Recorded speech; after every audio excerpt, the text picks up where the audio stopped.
ባንክ ስራ የጀመረበትን 4ኛ ዓመት አከበረ።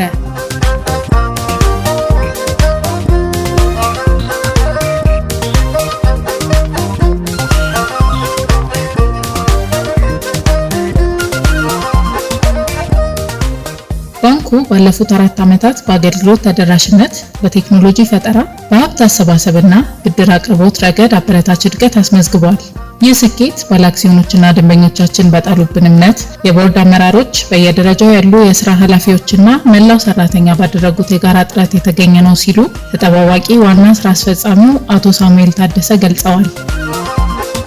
ባንካችን ስራ ከጀመረበት ዕለት አንስቶ ጠቅላላ ካፒታሉን ብር 10.28 ቢሊዮን አድርሷል ያሉት ተጠባባቂ ዋና ስራ አስፈጻሚው ባንኩ በመላው ሀገሪቱ ተደራሽነቱን በማስፋት 321 ቅርንጫፎችን በመክፈት ከ2.9 ሚሊዮን በላይ ደንበኞችን በማገልገል ላይ ይገኛል።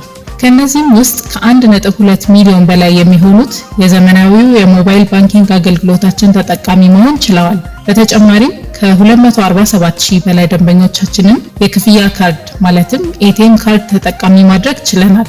በአሁኑ ወቅት ባንካችን ከ4500 በላይ ሰራተኞችን ማፍራት ችሏል።